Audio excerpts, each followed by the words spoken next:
Lauren tidak menyangka akan menerima tamparan dari calon ibu mertuanya ketika dia bahkan belum secara resmi menikahi Chris. Bahkan ketika seorang gadis dari keluarga biasa akan diperlakukan dengan hormat dan sopan oleh orang tua tunangannya ketika dia pergi ke rumahnya untuk kunjungan singkat. Selain itu, Lauren berasal dari musik yang terhormat, namun, ibu Chris benar-benar memiliki keberanian untuk menamparnya.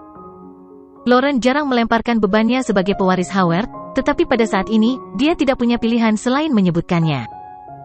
Saya setidaknya seorang Howard, beraninya kau memperlakukanku seperti ini? Apakah kamu tidak takut aku akan memberitahu keluargaku tentang itu? Petik 2. Namun, ibu Chris berpunuk dingin dan berseru, jangan mencoba mengintimidasi saya dengan keluarga Anda. Sejujurnya, aku memberimu tamparan itu atas nama ibumu? Bajingan Jordan Steele itu memukuli saudaramu sampai menjadi lumpuh. Dia tidak akan pernah bisa berlatih seni bela diri lagi di masa depan. Ibumu sangat tertekan sehingga dia bahkan tidak bisa tidur di malam hari. Namun, Anda semua mesra dengan pelakunya sepanjang hari. Petik 2. Sebelum datang ke sini, ibumu secara khusus menginstruksikan saya untuk mengajari Anda dan membuat Anda masuk akal. Ibu Lauren, Marissa, selalu lebih mencintai dan menyayangi Brett karena Brett lebih patuh daripada Lauren. Karena Lauren dengan lancang memutuskan untuk menjaga bayinya dan melahirkannya, Marissa sangat kecewa, dan hubungan mereka menjadi sangat tegang. Mata Lauren dipenuhi air mata. Dia tidak menyangka bahwa ibu, yang paling dia hormati, akan benar-benar memperlakukannya dengan cara seperti itu. Ibu Chris mengejek, gadis, kamu benar-benar tidak tahu berterima kasih. Tidak heran ibumu sangat marah padamu. Anda sangat murah hati, ya? Saya mendengar bahwa Anda dan saudara Anda sangat dekat. Apakah kamu tidak membenci Jordan karena memukuli saudaramu dan menyebabkan kakinya terluka? Sungguh gadis yang tidak berperasaan dan tidak setia. Lauren merasa sangat sedih. Bagaimana mungkin dia tidak sedih karena kakaknya terluka? Namun, orang luar tidak tahu bahwa Brett adalah orang yang membuat Jordan menjadi istri selingkuh. Mengingat latar belakang dan kemampuan keluarga Jordan, Brett akan mati dan tidak hanya kakinya yang lumpuh, jika Lauren tidak berlutut untuk memohon belas kasihan. Oleh karena itu, Lauren tidak bisa menyalahkan Jordan untuk itu dan sebaliknya, harus berterima kasih padanya karena menyelamatkan nyawa Brett. Menatap Lauren dengan merendahkan, Ibu Chris berkata, tetaplah di kamar ini sampai kamu mengetahuinya. Kalau tidak, kamu bisa melupakan makan malam-malam ini? Setelah mengatakan itu, Ibu Chris berjalan keluar dan menginstruksikan dua bawahan yang berdiri di luar pintu, awasi pintunya. Lauren tidak diizinkan keluar tanpa izin saya. Ya. Pada saat ini, kebebasan pribadi Lauren dibatasi, dan begitu juga dengan Chloe. Seorang wanita parubaya berusia 50-an sedang mengajar Chloe membaca keras-keras dan melafalkan aturan Hanks. Misalnya, ketika dia melihat para tetua keluarga Hank, dia harus berinisiatif untuk menyapa mereka. Dia juga tidak diperbolehkan makan sebelum semua orang makan. Dia juga tidak diperbolehkan membuat suara saat makan. Setiap minggu, dia harus menyiapkan pertunjukan bakat untuk para tamu penting yang diterima keluarga Hanks. Dia juga harus mengingat nama setiap orang yang dia temui, dan pastikan untuk tidak salah menyebut nama mereka saat mereka bertemu lagi. Butuh 1 jam bagi Chloe untuk menyelesaikan membaca aturan-aturan keras itu. Saya selesai, bisakah aku pergi mencari ibu sekarang? Chloe telah menghafal dan membaca aturan selama 1 jam. Meskipun dia baru saja makan, dia benar-benar kering saat ini. Namun wanita parubaya itu sangat galak dan sombong. Dalam 1 jam terakhir, dia telah mengoreksi kesalahan Chloe dan membuat Chloe takut padanya. Untungnya, Chloe diajar dengan baik oleh Lauren. Jika dia menjadi anak manja, dia akan membuat ulah dan duduk di tanah alih-alih menghafal aturan bodoh itu.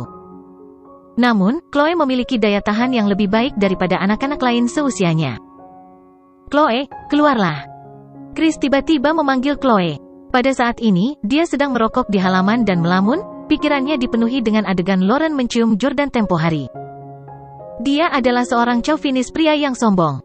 Namun, tunangannya berinisiatif untuk mencium pria lain sebelum mereka menikah. Lebih buruk lagi, cinta Lauren untuk Jordan begitu mengakar sehingga bahkan cuci otak yang berlangsung selama 3 hari pun tidak berhasil. Di masa depan, Lauren mungkin hanya tidur dengan Jordan. Jordan terkutuk itu. Chris sudah merokok 4 batang berturut-turut dan setiap kali dia memikirkan Jordan, dia ingin mengulitinya hidup-hidup.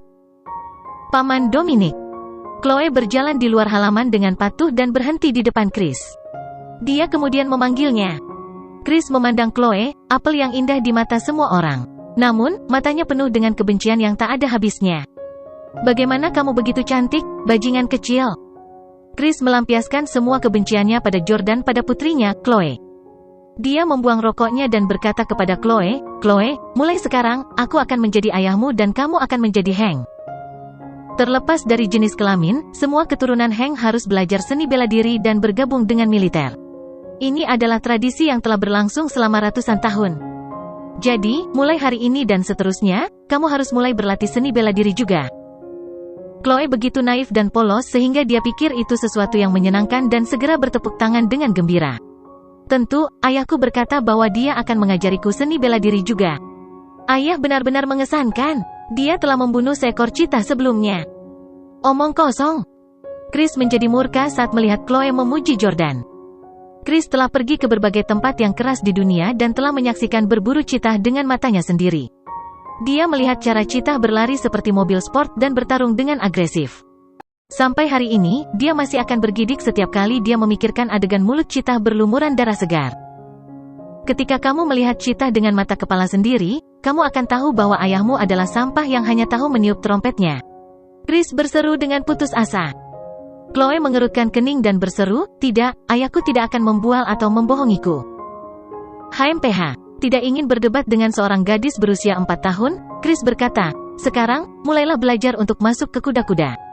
Arahkan kaki Anda keluar 15 derajat dan perlahan jongkok. Kemudian, putar jari-jari kaki Anda ke depan, turunkan berat badan Anda, dan jongkok lagi. Letakkan tangan Anda ke depan dengan telapak tangan menghadap ke tanah. Oke, tetap di posisi ini. Jangan bergerak selama setengah jam." Chris benar-benar meminta seorang gadis berusia 4 tahun untuk tetap dalam posisi kuda selama setengah jam. Chloe adalah gadis yang relatif kurus yang kekuatan fisiknya sama dengan anak rata-rata. Tidak mungkin dia bisa bertahan selama setengah jam. Dalam beberapa menit, Chloe merasa lelah dan sikapnya tidak lagi standar. Chloe memiliki persyaratan yang sangat ketat. Begitu tindakan Chloe tidak standar, dia akan dengan paksa mencoba memperbaiki postur tubuhnya. Perlahan-lahan, kaki Chloe gemetar, dan dia hampir kehabisan tenaga. "Paman Chris, aku tidak bisa bertahan lebih lama lagi. Bolehkah aku istirahat sebentar?" Chloe memohon dengan menyedihkan. Chris berkata dengan marah, "Ini hanya sebentar dan kamu tidak bisa bertahan lebih lama lagi. Ayahmu tidak berguna, jadi kamu sama lemahnya." Chloe, yang telah disiksa secara fisik dan mental sejak dia tiba di rumah Hanks, tidak tahan lagi. Dia menangis dan berteriak, "Ayahku tidak berguna. Ayahku bukan orang yang tidak berguna." Jordan menghabiskan setiap hari bersama Chloe dalam 2 minggu terakhir dia berada di DC. Perasaan dan ketergantungan Chloe padanya telah tumbuh semakin kuat. Karenanya, ketika Chris menghina Jordan dan menyebutnya tidak berguna, Chloe menangis sambil berteriak sekuat tenaga. Dia tidak akan pernah membiarkan siapapun mengatakan itu tentang ayahnya. Meskipun Chloe masih muda, dia memiliki tekad yang kuat karena dia tidak ingin orang lain menghina ayahnya atau mempermalukannya. Chloe, yang awalnya benar-benar kehabisan energi, memaksa dirinya untuk mendapatkan kembali keseimbangannya dan memantapkan dirinya dalam posisi kuda. Dia terus berkata pada dirinya sendiri, "Saya putri ayah. Saya pasti bisa melakukannya, aku tidak bisa mempermalukan ayah." Chris berpunuk dingin dengan jijik. Waktu berlalu, menit demi menit, detik demi detik. Chloe sudah dalam posisi kuda selama lebih dari 10 menit dan kakinya sudah lama gemetar tanpa sadar. Namun, dia masih menahan napas dan bertahan. Satu-satunya alasan ketekunannya adalah kenyataan bahwa dia adalah putri Jordan. Dia tidak ingin orang lain memandang rendah mereka. Bagaimanapun, Chloe masih seorang gadis kecil. Beberapa waktu kemudian, mata Chloe tiba-tiba berguling ke belakang dan dia pingsan, sehingga jatuh ke tanah. Dentang! Chloe jatuh ke tanah. Memang, putri pecundang adalah pecundang juga. Anda benar-benar pingsan saat melakukan kuda-kuda. Seseorang, kemarilah. Chris memanggil. Pelayan setengah baya berjalan keluar dan menepuk Chloe untuk membangunkannya. Pada titik ini, Chloe tidak bisa lagi berdiri dan kakinya benar-benar tidak berdaya, karena dia akan jatuh begitu dia berdiri. Chloe menangis, karena selama dia hidup, dia telah dimanjakan oleh ibunya dan tidak pernah mengalami perlakuan buruk seperti itu sebelumnya. "Aku ingin pulang dan mencari ibu dan ayah." Chloe berteriak sambil menangis. Chris sangat kesal. "Berhentilah menangis dan enyahlah kembali ke kamarmu. Tempat ini adalah rumahmu mulai sekarang dan seterusnya." Dia kemudian berkata kepada pelayan, bahwa dia ke kamarnya. "Ya." Chloe menolak untuk pergi dan dia juga tidak mungkin pergi. Mengetahui bahwa dia adalah anak haram yang dimiliki Lauren dengan pria lain, pelayan itu juga memiliki sikap yang sangat bermusuhan. Dia mulai menyeret Chloe pergi dengan paksa. Sambil diseret dengan enggan, Chloe menangis dan berseru, "Bu, Mama." Lauren segera keluar dari kamar saat mendengar Chloe menangis.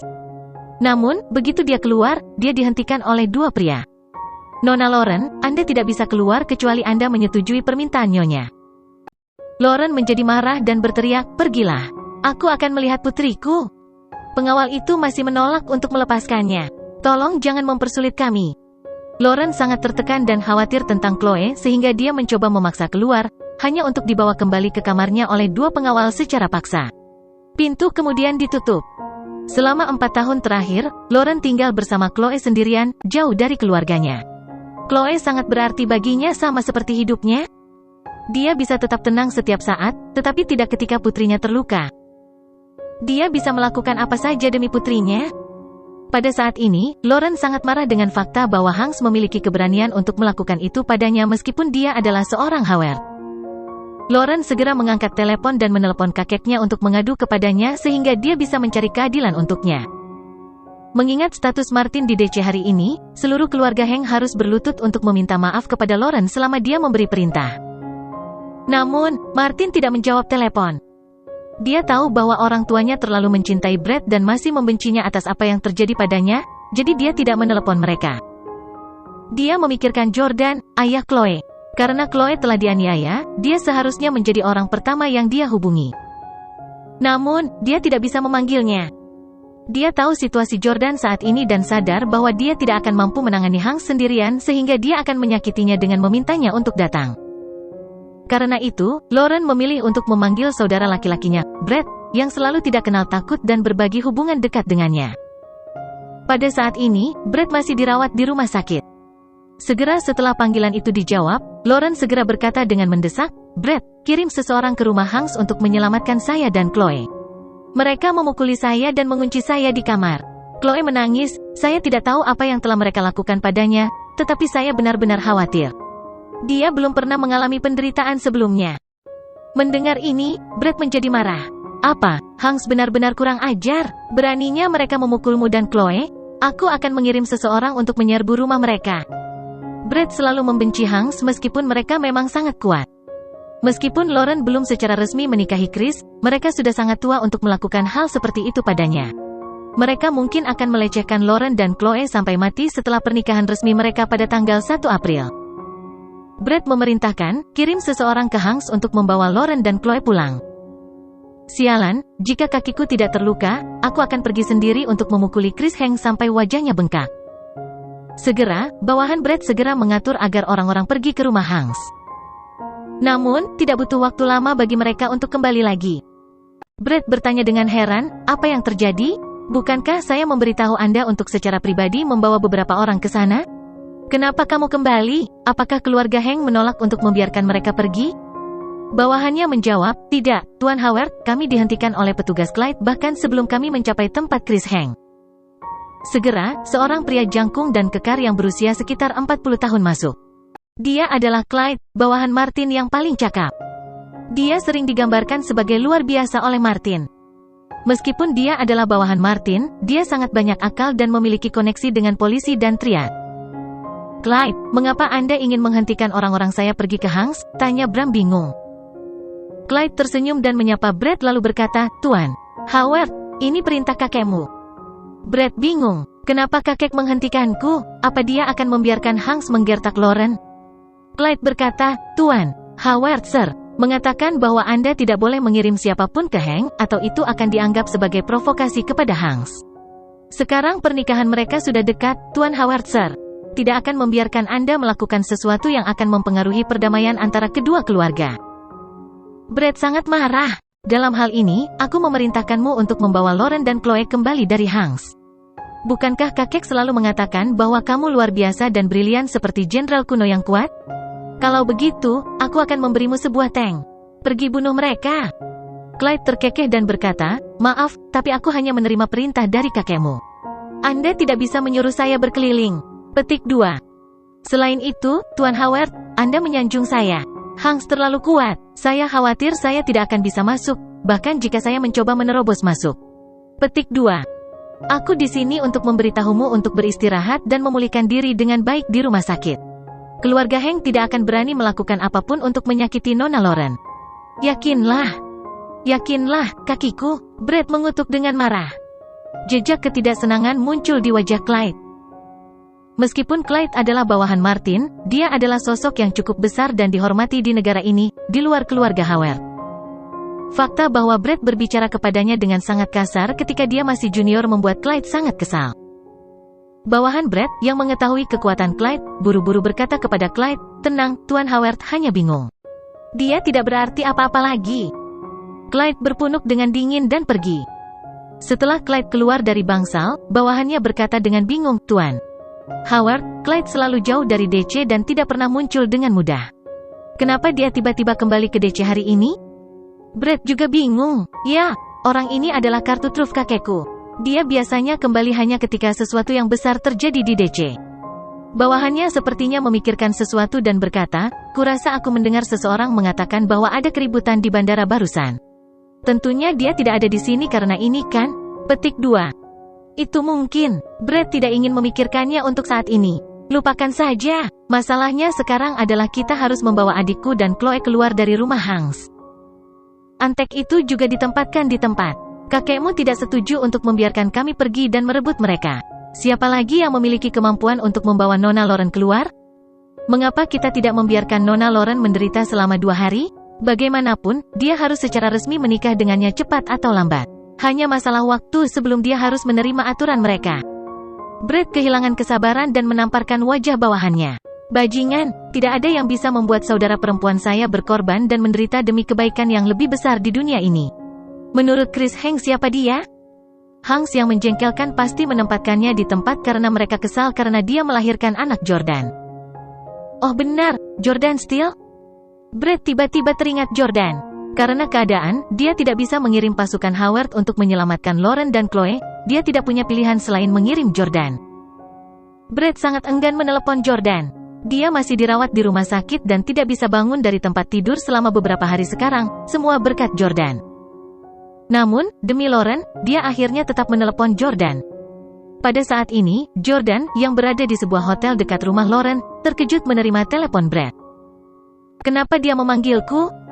Jordan menjawab panggilan itu dengan sedikit kebingungan. "Halo."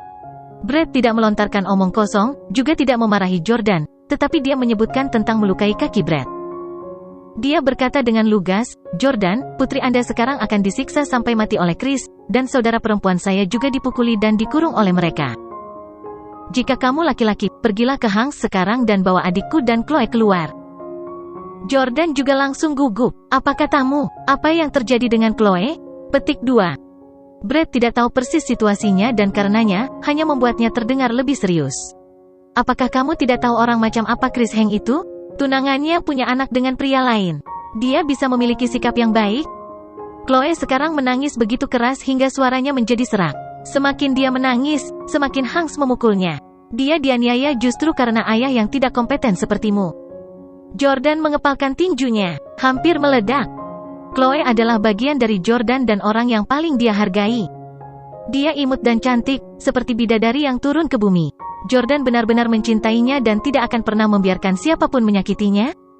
Namun, Jordan juga khawatir bahwa itu mungkin jebakan Brett untuk memancingnya menghadapi Hanks, untuk membalas dendam atas tembakan yang dideritanya. Jordan berkata, "Brett Howard, sebaiknya pastikan Anda tidak berbohong. Aku benci dibohongi." Brett berteriak, "Kuharap aku bisa menembakmu mati. Bisakah saya punya waktu untuk berbohong kepada Anda? Jika kakek saya tidak menghentikan orang-orang yang saya kirim untuk menyelamatkan mereka, saya tidak akan mengambil inisiatif untuk memanggil Anda." Keluarga Hanks hanya berperilaku sangat menjengkelkan dan melanggar hukum karena kakek saya sudah lanjut usia dan menderita penyakit cerebrovaskular, jadi hari-harinya dihitung.